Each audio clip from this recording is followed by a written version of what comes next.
sebuah buku atau membedah sebuah buku yang berjudul Young on Top. Sebenarnya Young itu apa sih? Dan top itu sampai mana sih? 40 kunci kesuksesan. Sebenarnya sukses yang kita maksud itu seperti apa sih? Pada dasarnya setiap orang itu memiliki kesuksesan yang berbeda-beda. Ada orang yang suksesnya itu adalah masuk perguruan tinggi negeri. Ada orang yang suksesnya itu adalah ketika dia memiliki sebuah perusahaan yang go internasional.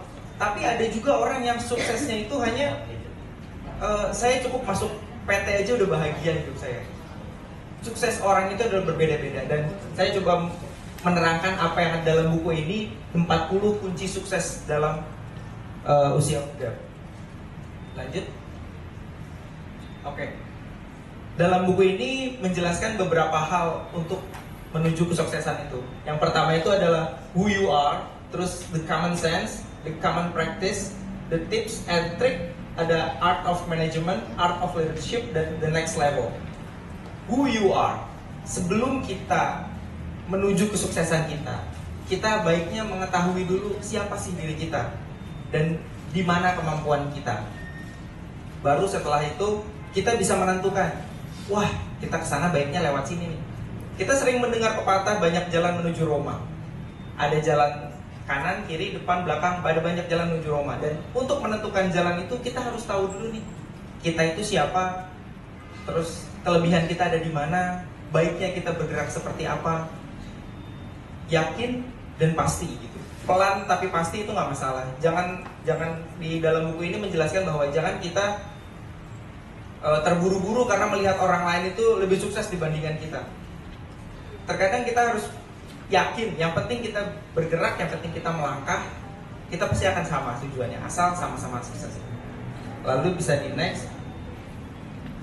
Nah, dalam who you are ini ada purpose, your purpose in life. Sebenarnya purpose ini seperti passion, goal, dan cita-cita. Passion, goal, dan cita-cita itu selalu menjadi kunci sukses kita untuk langkah ke depannya mau seperti apa. Kira-kira purpose in life kita itu seperti apa sih? Tujuan kita atau suksesnya kita itu seperti apa sih? Cita-cita, goals kita itu seperti apa sih? What do you love and love what you do? What do you love ini apa sih yang kita cintai sebenarnya? Dan kalau kita memang belum bisa atau belum dikasih kesempatan mencintai yang kita harapkan, tapi seenggaknya kita harus mampu mencintai apa yang kita miliki. Jangan sampai karena kita ingin mendapatkan sesuatu, kita ingin mencintai sesuatu itu dan kita melupakan apa yang kita miliki. Saya pernah dengar sebuah quotes yang mengatakan bahwa jika kita memandang sebuah gelas dari sisa air yang ada di dalam gelas itu, maka kita akan lupa sebenarnya seberapa penuh gelas itu. Jadi kita itu coba untuk memandang seberapa penuh air yang ada di dalam gelas, bukan seberapa kosong airnya itu. Sehingga kita akan menjadi lebih berbahagia dan lebih bersyukur. Terima kasih. Setelah itu ada grateful. Grateful itu bersyukur. Seperti tadi kita harus bersyukur dengan apa yang kita miliki sekarang. Karena kalau kita sendiri nggak bisa bersyukur dengan hal-hal yang kecil, bagaimana kita bersyukur untuk hal-hal yang lebih besar? Sebenarnya hal-hal kecil yang harus kita syukurin itu adalah hal-hal besar yang orang lain impikan loh. Makanya kita harus bisa lebih bersyukur lagi. Terus healthy atau sehat. Apa sih enaknya sukses kalau nggak sehat?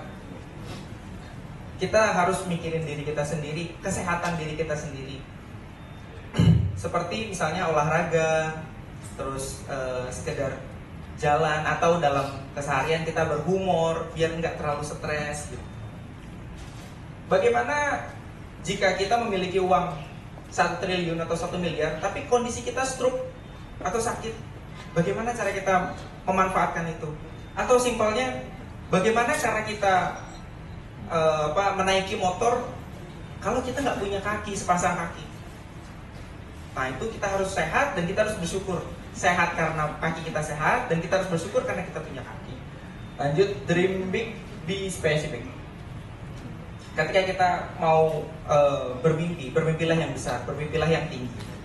Karena kalau kita semakin tinggi impian kita, misalnya nggak mencapai 100%, seenggaknya kita mencapai 70%-nya. Yang dimana 70% itu adalah mungkin 120% dari orang lain.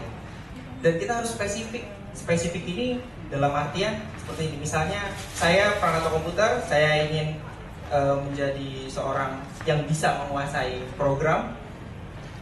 Saya harus spesifik program apa yang mau saya geluti, program apa yang mau saya jalani. Atau misalnya seorang sastrawan, sastra apa nih kira-kira? Sastra Inggris kah? Sastra Mandarin kah? Sastra Jepang kah? Jadi harus spesifik. Terus be inspired, motivate yourself. Inspired atau inspirasi. Inspirasi itu dari luar, sedangkan motivasi itu dari dalam. Jadi kita bisa mengambil inspirasi dari siapapun tanpa terkecuali. Tapi motivasi itu dapat datang dari diri kita sendiri. Next. Yang kedua itu the common practice. Hal-hal yang biasa dilakukan ketika kita lagi latihan. Seperti learn from mistakes. Jangan pernah takut dengan kegagalan. Setiap orang yang mencoba pertama kali pasti gagal. Yang penting adalah kita belajar dari kegagalan dan jangan mengulangi kegagalan yang sama. Setelah itu never give up. Never give up itu ketika kita gagal atau ketika kita jatuh, never give up. Coba lagi, coba lagi, coba lagi, coba lagi. Itu yang dijelaskan di buku ini. Terus be kreatif.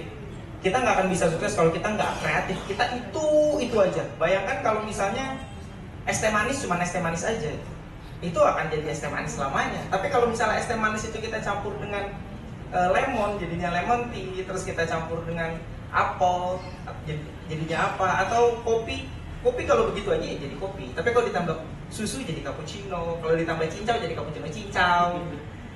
Kurang lebih itu. Jadi kita harus kreatif, think positif atau berpikir positif. Selalu ada nilai positif dari setiap apa yang kita lakukan walaupun itu salah. Seenggaknya kita belajar dari kesalahan itu. Lanjut.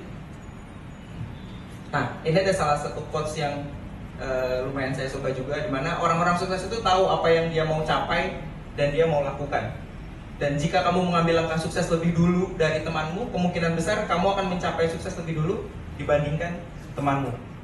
Act now, jalan sekarang. Kalau cuma ide, nggak jalan-jalan, nggak akan ada hasilnya. Itu akan selamanya jadi ide yang ada dalam pikiran kita. Lanjut.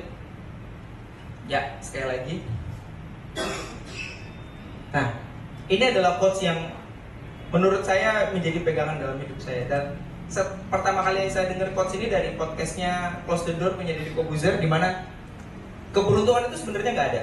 Keberuntungan itu adalah ketika kesempatan bertemu dengan kemampuan. Dan kemampuan itu bisa diasah, sedangkan kesempatan itu bisa dicari. Pada dasarnya keberuntungan itu sebenarnya bisa kita ciptakan bersama-sama.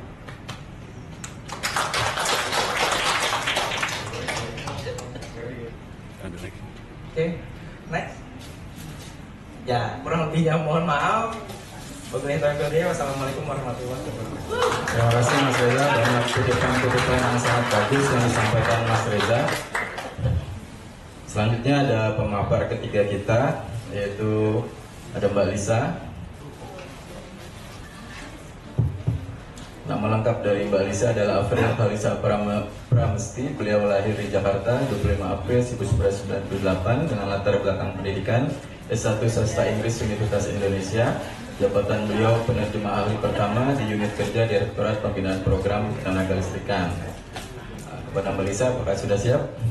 Siap, Mas Oki, terima kasih. Mas Nur, dibantu waktunya untuk Mbak Lisa. Terima kasih. Oke, sebelumnya terima kasih Mas Oki atas kesempatannya. Terima kasih juga kepada Ibu Ses, Mas Pandu, dan Bapak Ibu, rekan-rekan semua yang telah hadir di sini. Jadi pada kesempatan kali ini saya ingin bercerita sedikit mengenai satu buku yang berjudul I Want to Die But I Want to Eat Tteokbokki karya Baek Se-hee. Mungkin pertama kali kita melihat judulnya cukup menggelitik ya. I want to die, saya ingin mati. Tetapi I want to eat tteokbokki, saya ingin makan tteokbokki. Ini adalah dua hal yang sebenarnya itu sangat bertentangan, dan kita akan tahu sama-sama kenapa sih buku ini diberi judul demikian seperti itu. Oke, jadi ini adalah info singkat dari buku. Kebetulan buku yang saya bawa ini merupakan versi bahasa Inggris, tetapi sudah diterjemahkan ke bahasa Indonesia, jadi bisa ditemukan di toko buku terdekat. Judulnya I Want to Die But I Want to Eat Tteokbokki karya Baek Se-hee yang diterbitkan pada tahun 2022. Oke, jadi tadi kita sudah tahu ya judulnya I Want to Die But I Want to Eat Tteokbokki. Judul yang sangat menggelitik, yang sangat mungkin aneh ketika pertama kali mendengarnya. Tetapi buku ini sebenarnya merupakan catatan pribadi sang penulis ketika dia berkonsultasi dengan psikiater. Jadi sang penulis Baek Se-hee itu merasa bahwa dia ini setiap hari kehilangan semangat hidup, gairah hidup, kehilangan motivasi, mau melakukan apa-apa saja itu susah, melakukan pekerjaannya sehari-hari itu sulit, tidak ada drive-nya. Kemudian Baek Se-hee itu berkonsultasi ke psikiater, dan oleh sang psikiater si penulis didiagnosa menderita distimia. Distimia itu apa sih? Distimia itu adalah persistent depressive disorder. Jadi dia adalah sebuah jenis depresi yang sifatnya ringan, tetapi berkepanjangan, terus-menerus. Gitu. Dia tidak ada periode di mana